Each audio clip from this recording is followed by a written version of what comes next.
But first, we traveled all the way around the world to Christchurch, New Zealand to bring you this first story. It's a story of a high-tech bike you just have to see.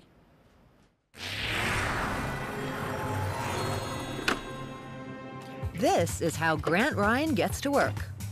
I get up, I unfold my YikeBike, I jump on it, I whiz past all the traffic that's stuck in lines of traffic, and I get to work, fold it up, put it under my desk and charge it up. No parking, no hassles, super easy. He calls his invention the YikeBike for a reason. Well, pretty much the first reaction is people will just go, they just kind of turn their head and they take a double take. People were like, yikes, and so we kind of like the idea of yike, and then yike, oh yeah, it definitely turns heads.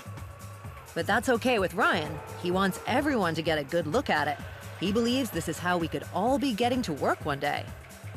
Most people in the world live in very congested cities. They live in tiny apartments, they work in offices and factories, they have a very small amount of space. So this thing can squash up into a very tiny area. It's the smallest, lightest electric folding bike in the world. It's only 10 kilograms. It folds up to be a third of the volume of any other folding bike with a 20-inch wheel. So you can take it on the train, stick it under your desk, you can take it anywhere. You never have to leave it outside to get parked, so it doesn't get stolen. There's no issues with parking. And it really is a great urban vehicle for buzzing around. In cities like London, the average speed of cars is about 10 miles an hour, so you can go faster than a Ferrari in central London on one of these things. The YikeBike can go up to 25 kilometers per hour. Ryan, a mechanical engineer by trade, wanted to make something zippy, but safe and stable at the same time.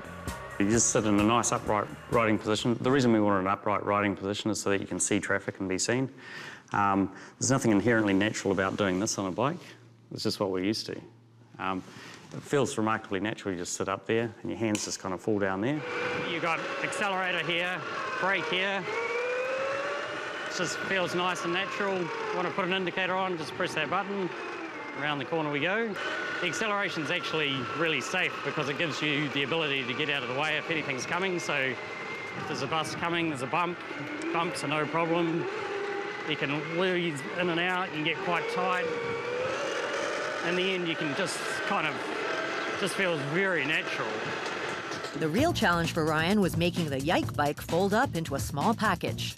So the first versions were pedal, and one of the big aha moments was we could actually make the whole bike vastly simpler by replacing the pedals with a very tiny electric motor. We can also use that for the braking, so we don't need to have cables and chains and levers and gearboxes and freewheeling.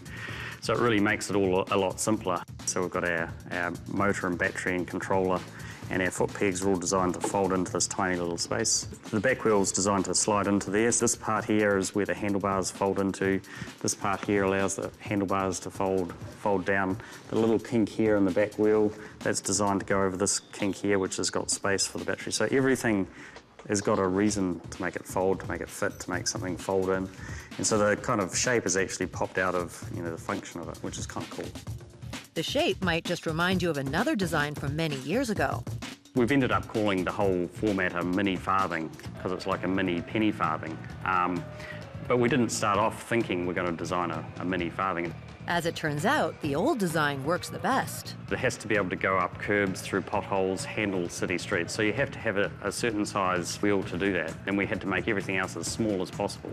So we had to have a big wheel, but the back one doesn't have to be as big because when it goes through bumps, it's being pulled through and it's really not as big an issue. Ryan has even souped up this old-fashioned design with some new technology. It's the first bike in the world that's got electronic anti-skid brakes. Like cars have anti-skid brakes, this is the first bike that's actually got it.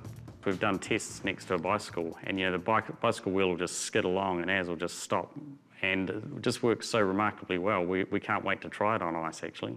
Ryan wants the YikeBike to be able to handle all sorts of road conditions so that people all over the world can enjoy the experience, just like he does.